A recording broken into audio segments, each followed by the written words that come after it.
पहले पीटा, फिर जिंदा जलाया, फिर ट्रक में भरकर लाश को बोरे में बंद करके पानी में फेंक दिया। नमस्कार, बिहार तक देख रहे हैं आप और आपके साथ मैं हूं हर्षिता सिंह। हाजिर हूं आपके सामने एक बार फिर से क्राइम की कहानी के साथ। क्राइम की कहानी जो है वो सामने आई है इस बार बिहार के पूर्णिया जिले से। बिहार के पूर्णिया में जो कांड हुआ वो जगजाहिर है, आप सबों के सामने है। इस हत्याकांड ने सबको दहला कर रख दिया है, कई सवाल भी खड़े कर दिया।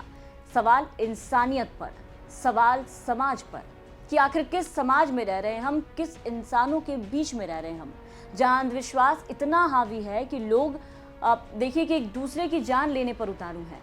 लोग इंसान नहीं बल्कि राक्षस होते जा रहे हैं। जिस गांव में एक परिवार उजड़ गया, नामो निशान उस परिवार का मिट गया, 5 लोगों को मार दिया जाता है, जिंदा जला दिया जाता है, मौत के घाट उतार दिया जाता है, बेरहमी से सब कुछ गांव वालों के सामने होता है। आप जरा सोचिए कि उस गांव में इस कुकर्म को रोकने वाला कोई नहीं था, ना ही तो कोई घटना पर बोलने वाला कोई था और ना ही किसी को कोई समझाने वाला। इतने भयावह घटना पर पूरा का पूरा गांव, एक एक लोग, सब के सब खामोश थे। अगर वो 16 साल का बच्चा इस पूरे घटना से जान बचा करके पुलिस के पास नहीं भागता, अगर उसकी जान नहीं बचती, वो नहीं पहुंचता वक्त पर, तो शायद ये कांड दब के रह जाता। किसी को कानों कान खबर तक नहीं होती, हंगामा नहीं होता, शोर शराबा नहीं होता और शायद ये सिलसिला यूं ही ऐसे ही आगे चलता रहता।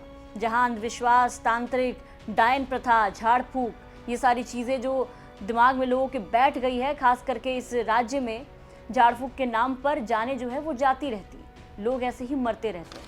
ये घटना जो है वो बीते रविवार की बताई जा रही है। बीते रविवार यानी कि 6 जुलाई की रात करीब 2 बजे की ये घटना बताई जा रही है, जब बाबूलाल, जो कि इस घर में यहीं पे रहते थे। पूर्णिया जिले की जो ये घटना है वो आपको बता दें कि जिले के टेटगामा गांव की ये पूरी घटना है और इसी गांव में रहते थे बाबूलाल उरांव, उनकी पत्नी, उनके बेटे, बेटे की बहू और बच्चे और उनके साथ साथ उनकी माँ, जिनका नाम है कातू देवी, जिनकी उम्र भी लगभग 70 से 75 साल बताई जा रही है। अब आपको बता दें कि 6 जुलाई की ये घटना है रविवार को, जब रात के करीब 2 बजे का वक्त होता है, जब लोग सोए होते हैं अपने घर में चुपचाप से रात में, खास करके गांव में सारा काम निपटा करके। उस वक्त लगभग 300 से 400 लोग, आप ये लगा लीजिए अंदाज़ा कि लगभग उस पूरे गांव के लोग उठ करके एक झुंड बना करके आते हैं और सीधे बाबूलाल उरांव के घर पर धावा बोलते हैं। एक एक शख्स को सबसे पहले तो बाहर निकाला जाता है, बदतमीजी की जाती है, खींच के बच्चे, बूढ़े, जवान, उस घर में जो बहू रहती हैं उनको सबको निकाला जाता है और बारी बारी से सबको पीटा जाता है। आप सोचिए कि 5 लोग और इधर 400 लोग, ये सब मिलकर के उन 5 लोग पर कहर बन करके टूटते हैं। लाठी डंडे, जिसके हाथ में जो मिलता है, जिस तरीके से, जिसे जो सुविधा लगती है उस तरीके से मारते हैं। मार कर अधमरा किया जाता है। उसके बाद पेट्रोल डालकर, पेट्रोल छिड़ककर पूरे ही परिवार को जला दिया जाता है। जब बॉडी जल जाती है तो उसे बकायदा बोरे में भरकर ट्रक में डालकर लोड करके और फिर एक ड्राइवर की मदद से उसे कहीं दूर तालाब में ले जा करके फेंक दिया जाता है, ताकि कानों कान किसी को खबर ना हो कि इस गांव में क्या घटना घटी है, क्या कुछ हुआ है। लेकिन इस पूरी घटना में जब बाबूलाल के घर पर जब ये धावा बोला गया, जब पूरे गांव के लोग जब एक साथ झुंड बना करके पहुंचे, कातो देवी को डायन बताने लगे, जो कि बाबूलाल की मां बताई जाती है, उम्र लगभग 70 से 75 साल बताई जा रही है उनकी। जब उनको डायन बता करके जब पीटा जाता है, उनके पूरे परिवार पे जब कहर बन करके लोग टूटते हैं, तो उस वक्त उसी घर में रहता है 16 साल का बच्चा, सोनू, जिसका नाम बताया जा रहा है सोनू। आप सोचिए कि इस बच्चे के लिए कितना मुश्किल हुआ होगा कि ये बच्चा उतने लोगों के झुंड में किसी तरीके से हाथ छुड़ा करके भागता है, उस बच्चे की जान बचती है और वो सीधा पहुंचता है अपने ननिहाल पहुंचता है, सारी जानकारी देता है घटना के बारे में, किस तरीके से उसकी आंखों के सामने उसके माँ बाप, उसकी दादी, उसके भाई की पत्नी, उसके बच्चे, सबको जिंदा जला दिया गया है, मारा गया है। उसके लाश को अब ठिकाने लगाने के लिए ले गए हैं। तमाम चीज़ें ये बच्चा देखता है, ननिहाल पहुंचता है अपनी जान बचा करके और फिर घटना की जानकारी देता है।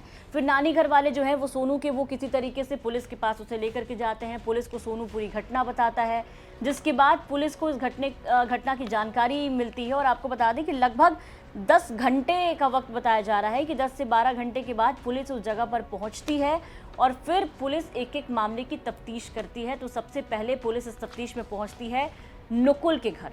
नुकुल वो व्यक्ति है जिसकी वजह से ये पूरी घटना घटी है, ये पूरा जो नरसंहार आप कह लीजिए एक तरीके से एक परिवार का ये हुआ है। नुकुल तांत्रिक है जो कि गांव में ही रहता है, झाड़ फूक का काम करता है। अब आपको यहाँ बता दें कि जिस गांव में ये घटना घटी है, ये पूरा गांव जो है वो आदिवासियों का गांव बताया जा रहा है और यहाँ पर डायन प्रथा, झाड़ फूक, ओझा, इन चीज़ों में लोग काफ़ी ज़्यादा विश्वास रखते हैं। पूरी कहानी का जो मास्टरमाइंड है वो नकुल बताया जा रहा है और नकुल ने ही गांव के लोगों को इकट्ठा किया था। उसे बताया था कि बाबूलाल की जो माँ है कातो देवी वो डायन है और वही एक एक करके गांव के बच्चों को मार रही हैं। दरअसल यहाँ पर जो कहानी है वो भी आपको बता दें कि कहानी ये है कि गांव में काफ़ी वक्त से कुछ बच्चे बीमार हो रहे थे। लगातार एक के बाद एक बच्चे की हत्या हो रही थी, जिसको लेकर के लोग जो हैं वो ओझा के पास जा रहे थे और ये ओझा वही नकुल है जो कि इस तस्वीर में आपको दिखाई दे रहा है। फिलहाल इसकी गिरफ्तारी भी हो गई है। नकुल के पास लोग पहुंचते थे और उनसे झाड़ फूक करवाते थे। लोगों का अंधविश्वास आप देख लीजिए कि कोई डॉक्टर नहीं, कोई वैद्य नहीं, सीधा पहुंच रहे हैं तांत्रिक के पास और उनसे झाड़ फूक करवा रहे हैं। और यही वो नकुल है जिसने लोगों को बताया था कि कातो देवी ये महिला है जो कि बाबूलाल की माँ है, उन्होंने ही इन बच्चों पर कोई जादू टोना किया है क्योंकि वो डायन है और फिर एक एक करके वही महिला जो है वो सारे बच्चों को मार रही है। इसके 2-3 साल पहले भी ये घटना घटी थी। उसके बाद से लगातार गांव में कोई ना कोई बच्चा जो है वो मर जा रहा था किसी न किसी वजह से। अभी बीते महीने बताया जा रहा है कोई नरेश महतो नाम के इंसान का नाम आ रहा है जिनके बेटे की भी मौत हुई थी और तभी से नकुल जो है वो लगातार कातो देवी पर कई तरह के आरोप लगा रहे थे। जो जानकारी हमारे पास सामने आई है उसमें ये भी पता चला कि कई लोग जो गांव के हैं वो पहले भी कातो देवी के पास गए हैं और उनसे हाथ जोड़ करके निवेदन किया है अपने बच्चे को ले जा करके कि मेरे बच्चे को वापस से ठीक कर दो क्योंकि ये बीमार है। कातो देवी ने उन्हें बहुत ही प्यार से समझाया, खुल करके कहा कि जब मैंने कुछ किया ही नहीं है तो फिर मैं ठीक कैसे करूं। लेकिन गांव वाले के अंदर अंधविश्वास का कह लीजिए कि अंधविश्वास की जो पट्टी है वो इस तरीके से उनकी आंखों पर बंधी पड़ी थी कि उन्हें कुछ भी दिख नहीं रहा था। आखिर बच्चे को क्या बीमारी है, किस बीमारी की वजह से गांव के बच्चे लगातार मरते जा रहे हैं, किसी ने भी डॉक्टर के पास जा करके इलाज कराने की जहमत नहीं उठाई, बल्कि ओझा के पास गए और ओझा की बातों पर विश्वास किया। वही ओझा, वही तांत्रिक नुकुल जिसने गांव वालों के दिमाग में ये भर दिया कि इस गांव में कातो देवी डायन है और वही एक एक करके बच्चों को मार रही है। बस यही मामला था और इसी को लेकर के नकुल एक दिन पूरे जो नरेश महतो बताया जा रहा है इंसान, उसके बेटे की जब मौत होती है उसके बाद एक बच्चा और बीमार होता है तो गांव में ही एक बैठक बुलाता है जिसमें पूरे गांव के लोगों को इकट्ठा करता है, कातो देवी के विरुद्ध भड़काता है और नकुल की बातों में लोग आ भी जाते हैं। और फिर 6 जुलाई वो मनहूस दिन होता है जब बाबूलाल के घर पर लोग पहुंचते हैं, पूरा गांव इकट्ठा होता है नकुल के समर्थन में और सीधे सीधे जाकर के घर पर हमला करता है। नकुल के घर की तस्वीर भी हम आपको दिखा रहे हैं। तस्वीर देखिए जहां से हमारे संवाददाता पहुंचे। घर में हालांकि कोई मिला नहीं, आरोपी उस वक्त फरार था, घर पूरी तरीके से खाली था, पूजा पाठ की चीजें रखी हुई थी।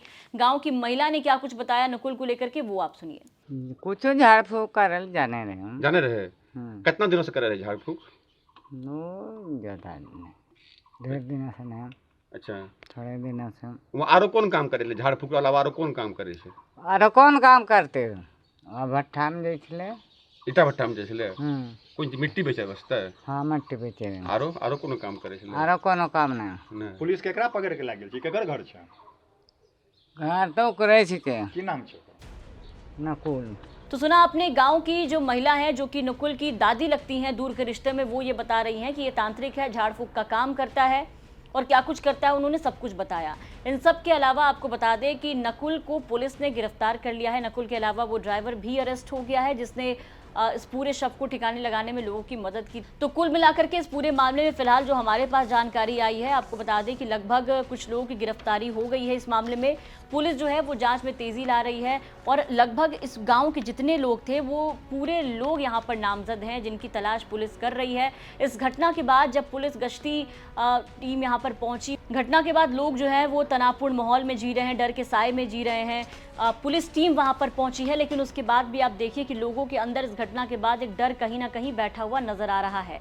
लेकिन इस घटना में लोगों की गिरफ्तारी तो हो गई, लेकिन बड़ा सवाल अब भी बरकरार है, और सवाल यही कि आखिर ये डायन प्रथा, अंधविश्वास की जो पट्टी है वो लोगों के आंखों से कब उतरेगी, क्योंकि इस तरीके की चीज़ें आए दिन कई ज़िलों से सामने आती है। खास करके बिहार में ज़्यादातर ये चीज़ें देखने को मिलती हैं कि लोग आजकल ज़्यादातर इन चीज़ों के बहकावे में आ रहे हैं, लोग ऐसी चीज़ों पर विश्वास कर रहे हैं, और इसी का नतीजा है कहीं ना कहीं कि इस तरीके की घटना सामने आई है। अगर लोग खुद में समझदार नहीं बने और खुद में इन चीज़ों को अगर नहीं समझे, पुलिस ने जो कहा वो भी आपने सुना कि भाई किसी भी बीमारी का इलाज डॉक्टर होता है, अस्पताल होता है, ना कि कोई ओझा होता है, ना कोई तांत्रिक होता है, ना कोई डायन होती है। आज इसी प्रथा, डायन प्रथा पे जो विश्वास लोगों ने किया, उसी के कारण आपने देखा कि 5 जिंदगियां जो है वो बलि चढ़ गई। अगर आने वाले समय में लोग इस बात को नहीं समझते हैं तो ऐसे ही एक एक करके सबकी जान जो है वो जाती रहेगी। ये चीज़ें, अंधविश्वास का जो खेल है वो चलता रहेगा। फिलहाल पुलिस ने अपनी जांच में तेजी लाई है। देखना होगा कि कब तक गांव के लोग जो पूरी तरीके से पूरा गांव खाली करके भाग चुके हैं, कब तक पुलिस की गिरफ्त में आते हैं। फिलहाल के लिए इस वीडियो में इतना ही। एक बार फिर से हम हाजिर होंगे आपके सामने इस क्राइम पर पूरी अपडेट के साथ, जब पुलिस पूरी तरीके से इसका खुलासा करेगी। फिलहाल के लिए मुझे दीजिए इजाजत, और बिहार की तमाम खबरों के लिए बने रहे बिहार तक के साथ।